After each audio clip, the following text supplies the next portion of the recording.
माँ, तुम रो क्यों रही हो? बेटा, तेरे नाना जी की तबीयत बहुत खराब है, हमें जल्दी से गांव जाना होगा। पर माँ, नाना जी को क्या हुआ? ललिता की बात सुनकर छोटा रौनक भी उदास हो गया। ये कहानी है ललिता और उसके 6 साल के बेटे रौनक की। ललिता के पति मुकेश की बहुत पहले ही मौत हो गई थी। मुकेश के जाने के बाद रौनक की जिम्मेदारी ललिता पर ही थी। वो मेहनत मजदूरी करके रौनक और अपना पेट पाल रही थी। उस दिन ललिता को पता चला कि उसके पिताजी की तबीयत बहुत खराब है और वो अपनी आखिरी सांसें गिन रहे हैं। ये सुनते ही ललिता ने फौरन कुछ कपड़ों की एक पोटली बनाई और रौनक को साथ लेकर रेलवे स्टेशन की तरफ पैदल ही चल पड़ी। माँ, हम ट्रेन से जाएंगे?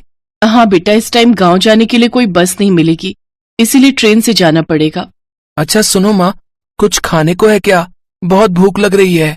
ललिता के घर से रेलवे स्टेशन की दूरी बहुत ज्यादा थी और पैदल चलते चलते रौनक को बहुत तेज भूख लग गई थी। ललिता ने अपनी पोटली खोली तो उसमें 2 सूखी रोटी रखी थी और साथ में एक प्याज था। सूखी रोटी देखकर रौनक का मुंह बन गया, लेकिन वो भी जानता था कि उसकी माँ ललिता और वो बहुत तेजी में स्टेशन के लिए निकले थे। रौनक ने चुपचाप रोटी और प्याज खाया और ललिता की गोद में ही सो गया। फिर थोड़ी देर बाद, उठ रौनक, देख ट्रेन आ गई, चल बेटा जल्दी उठ जा। अरे वाह, कितने दिन बाद आज हम ट्रेन में जाएंगे। रौनक को ट्रेन में बैठने की खुशी थी, लेकिन ललिता के आंसू थम नहीं रहे थे। उसे तो अपने पिता की चिंता सता रही थी। पूरे सफर के दौरान रौनक बस खिड़की के पास बैठकर बाहर की चीजों को निहारता रहा। वहीं ललिता बस सीट पर पीछे सिर टिकाए बैठी रही और अपने पिता की सलामती की दुआ करती रही। लेकिन ऊपर वाले को तो कुछ और ही मंजूर था। ललिता के पिता की मौत हो चुकी थी। उस दिन ललिता बहुत रोई। पिता का अंतिम संस्कार कर ललिता रौनक को लेकर वहां से चली आई। पिता के गम में वो ये बात भूल ही गई थी कि उसके साथ छोटा बच्चा भी है और रास्ते में। माँ, भूख लगी है। रौनक की बात सुनकर ललिता को होश आया। उसके पास रौनक को देने के लिए कुछ नहीं था। तभी वहां से एक आदमी गुजरा जो चिप्स और केक बेच रहा था। भैया, चिप्स हैं क्या? नहीं, चिप्स तो नहीं है, लेकिन बस ये एक केक बचा है। अच्छा, कितने का है? छोटे वाले तो सारे बिक गए, बस ये 60 वाला है, बताइए दे दूं? ललिता ने अपनी साड़ी के पल्लू में लगी गांठ खोली तो उसमें कुल मिलाकर बस 40 रुपए ही थे, जिन्हें देखकर वो केक वाला खुद ही वहां से चला गया। रौनक भी समझ गया कि केक लेने के लिए उसकी माँ के पास पैसे नहीं है और खिड़की की तरफ देखने लगा। रौनक बहुत ही समझदार था। उसने अपनी माँ से फिर कोई जिद नहीं की।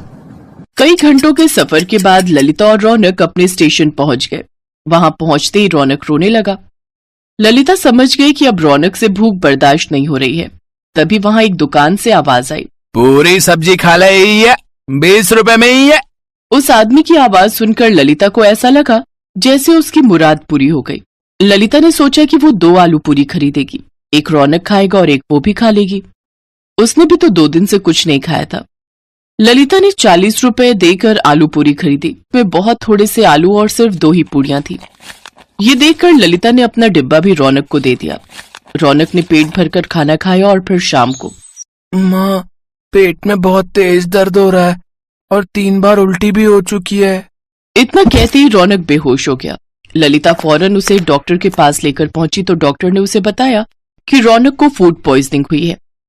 ललिता को समझते देर नहीं लगी कि ये सब उस आलू पूरी की वजह से हुआ है जो उसने रेलवे स्टेशन से खरीदकर रौनक को खिलाई थी। फिर पूरे 1 हफ्ते बाद जब रौनक की तबीयत में कुछ सुधार हुआ तो उसने अपनी माँ से कहा, माँ, वो आलू पूरी बहुत ही गंदी थी, मैं उसी से बीमार हुआ हूँ। पता नहीं मेरे जैसे और कितने बच्चे बीमार होंगे उन गंदे अंकल की आलू पूरी खाकर। रौनक ने लाख टके की बात कही थी, जिसे सुनकर ललिता सोच में पड़ गई। और फिर थोड़ी देर सोचने के बाद ललिता को उसके जीवन का मकसद मिल गया और नया रोजगार भी। ललिता ने स्टेशन के पास ही अपनी नई झोपड़ी बनाई और वहीं बड़ी सी कढ़ाई रखकर एकदम ताजी आलू की सब्जी और गर्मा गर्म पूरियां तलने लगी। आ जाओ, बस 20 रुपए में 6 पूरी और ढेर सारी सब्जी खा लो। उसकी बनाई आलू पूरी बहुत ही स्वाद बनी थी और सिर्फ 20 रुपए में अब वहां हर किसी का पेट भर रहा था। तभी वहां एक औरत आई। उसके साथ एक छोटा बच्चा भी था, जिसे देखकर रौनक ने कहा, आराम से खाओ और जितना जी चाहे उतना खाओ। इसे खाकर तुम्हारी तबीयत खराब नहीं होगी, क्योंकि ये आलू पूरी मेरी माँ ने बनाई है, उन गंदे अंकल ने नहीं। मासूम रौनक की बात सुनकर वहां खड़े सभी लोग हंसने लगे और सामने खड़ा आदमी अपने बासी आलू पूरी के डिब्बे समेटने लगा।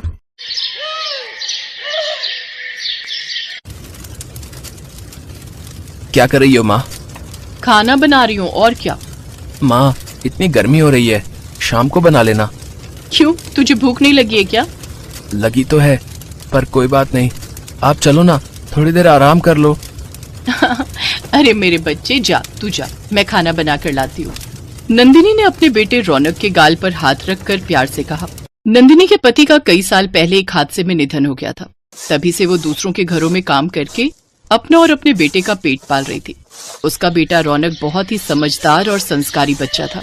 वो अपनी माँ का बहुत ख्याल रखता था।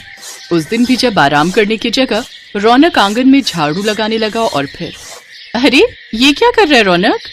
आप खाना बना रही थी तो मैंने सोचा तब तक मैं आंगन ही साफ कर दूं, आपकी थोड़ी मदद हो जाएगी। माँ, वैसे खाने में क्या बनाया आपने? आज मैंने कुछ अलग बनाया है, पुलाव कहते हैं इसे। जा जल्दी हाथ मुंह धोकर आजा।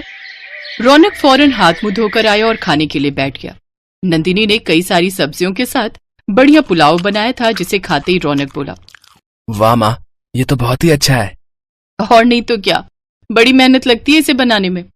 तब तो आप थक गई होंगी ना, आप जल्दी से खाना खाओ, फिर मैं आपके पैर दबा दूंगा। पुलाव खा के माँ पर बड़ा प्यार आ रहा है तुझे।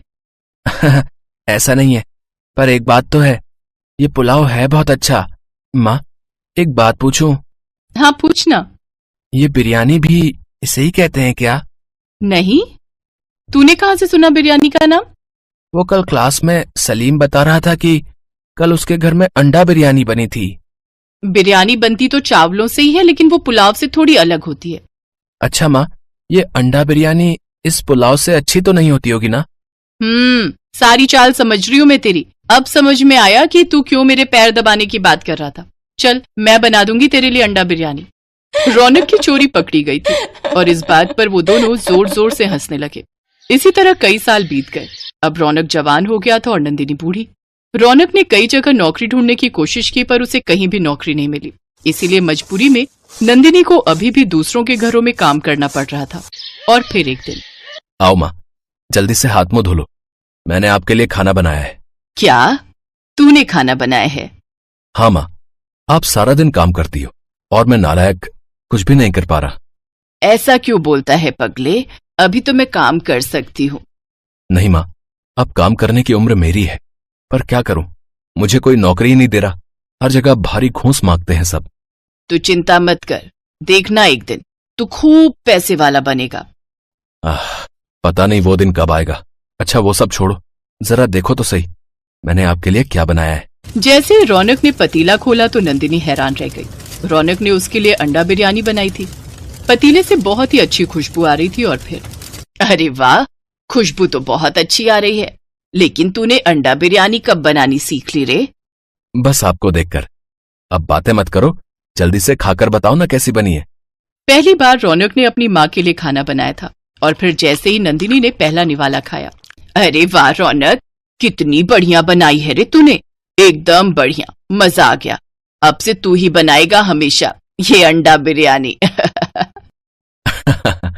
ठीक है माँ, जैसा आप कहो। फिर दोनों माँ बेटा चाव से अंडा बिरयानी खाने लगे। तभी दरवाजे से रौनक के दोस्त सलीम की आवाज आती है। रौनक, रौनक कहाँ है तू? सलीम आजा, हम खाना खा रहे हैं, आजा। आदाब खाला, कैसी हो? मैं ठीक हूँ सलीम, तू कैसा है? बस आपकी दुआएं हैं खाला। ओहो, खुशबू तो बड़ी अच्छी आ रही है। आज क्या बनाया है खाला? आज तेरे दोस्त ने अंडा बिरयानी बनाई है, खाकर देख, आजा। अंडा बिरयानी का नाम सुनते ही सलीम झट से थाली लेकर बैठ गया और पहला निवाला खाते ही सलीम ने कहा, अरे वाह मियाँ, छुपे रुस्तम निकले तुम तो, है भाई, माशाअल्लाह क्या हुनर पाया है। अबे भाई तू छोड़ ये नौकरी वोकरी का चक्कर, तू तो अपना काम शुरू कर। अल्लाह की कसम खूब बिकेगी तेरी अंडा बिरयानी, और ना बिके तो मेरा नाम बदल देना। थोड़ी देर बाद सलीम वहां से चला गया, पर रौनक के मन में उसकी बातें बार बार घूमने लगी। और फिर अगले दिन, सुन सलीम। हाँ बोलना भाई। मैंने बहुत सोचा, तू क्या बोलता है, मैं ठेला लगा लूं क्या अंडा बिरयानी का? तू एक काम कर, वो जो स्कूल है ना अपने गांव में, अभी उसी के पास अपना ठेला लगा ले। पहले वहां शारिक नाम का आदमी अंडा बिरयानी बेचता था 50 रुपए में, पर वो उतनी मजेदार नहीं थी। अब तू वहीं से बिस्मिल्लाह कर दे। और सुन, तू चिंता मत कर, मैं तेरी मदद करूंगा, कुछ पैसे पड़े हैं मेरे पास। अपने हुनर और दोस्त की मदद से रौनक ने अपना ठेला शुरू कर दिया। पहले ही दिन उसकी दुकान पर 6-7 ग्राहक आए, जिन्हें उसकी बनाई अंडा बिरयानी बहुत पसंद आई और बची हुई अंडा बिरयानी शाम को रौनक, नंदिनी और सलीम ने खाई। धीरे धीरे रौनक के ठेले पर काफी लोग आने लगे, लेकिन उसकी दुकान पर घूम फिर कर वही 10-12 लोग ही आते थे। इससे रौनक का खर्चा तो चल जाता था, पर वो थोड़े और पैसे कमाना चाहता था। और फिर एक दिन रौनक की दुकान पर एक आदमी आया जिसका नाम आकाश था। भैया कैसी दी अंडा बिरयानी? बस 50 रुपए की भैया जी। अच्छा तो फिर लगा दो 1 प्लेट। अभी लो भैया। आकाश को रौनक की अंडा बिरयानी बहुत पसंद आई। उसने अपनी उंगलियां चाटते हुए कहा, अरे वाह भैया, हमारे इलाके में इतनी अच्छी अंडा बिरयानी मिलती है और हमें ही ये बात नहीं पता थी। आपको तो फुर्सत ही नहीं मिलती होगी, शाम तक तो सारी बिक जाती होगी। कहाँ भैया, गिने चुने 10-12 लोग ही आते हैं, बस गुजारा चल जाता है। अरे क्या बात कर रहे हो? इसका मतलब यहाँ लोगों का आना जाना कम है। तुम एक काम क्यों नहीं करते, रेलवे स्टेशन के अंदर क्यों नहीं बेचते अपनी अंडा बिरयानी? पर भैया स्टेशन के अंदर कैसे? अरे तुम चिंता मत करो, मेरा नाम आकाश है और मैं ट्रेन चलाता हूँ, यानी लोको पायलट हूँ। अभी स्टेशन पर वेंडर के लिए टेंडर निकल रहे हैं, थोड़ी सी फीस लगेगी और देखना भीड़ लग जाएगी तुम्हारे स्टॉल पर। अब अगर ऐसा हो जाए तो बड़ी मेहरबानी होगी भैया। अरे तुम चिंता मत करो, मैं कल ही तुम्हारे लिए बात करता हूँ। कहते हैं कि मेहनत करने वाले का साथ ऊपर वाला भी देता है। उसने आकाश को रौनक की मदद करने के लिए भेजा था। आकाश ने सारी कागजी कार्रवाई करने में रौनक की मदद की और रौनक को स्टेशन के अंदर अपना स्टॉल लगाने की जगह मिल गई। फिर क्या था, पहले ही दिन रौनक की सारी अंडा बिरयानी सिर्फ 3 घंटों में ही बिक गई। फिर अगले दिन से सलीम भी रौनक के साथ आने लगा। काम चल निकला और रौनक खूब पैसे कमाने लगा। फिर ठीक 2 सालों के बाद रौनक नंदिनी को स्कूटर से बाजार लेकर पहुंचा, जहां वो एक दुकान के सामने जाकर खड़े हो गए। यहाँ क्या है, क्या दिखाना चाहता है रे? देखो माँ, हमारी अपनी दुकान रौनक की अंडा बिरयानी। अब नाम कैसा है दुकान का? तू सच कह रहा है रौनक? जुग जुग जिए मेरा लाल, जुग जुग जिए। रौनक ने वाकई अपनी मेहनत से अपनी किस्मत और भविष्य संवार लिया था। उसकी अंडा बिरयानी दूर दूर तक मशहूर हो गई। वक्त के साथ दुकानें बढ़ती गई, लेकिन रौनक के हाथों का स्वाद और खाने की क्वालिटी में कोई बदलाव नहीं आया। खास तौर पर उसके गांव के रेलवे स्टेशन पर आती जाती रेलों के यात्रियों की पहली पसंद तो रौनक की अंडा बिरयानी ही थी, जो बीतते वक्त के साथ रौनक के गांव की पहचान बन गई।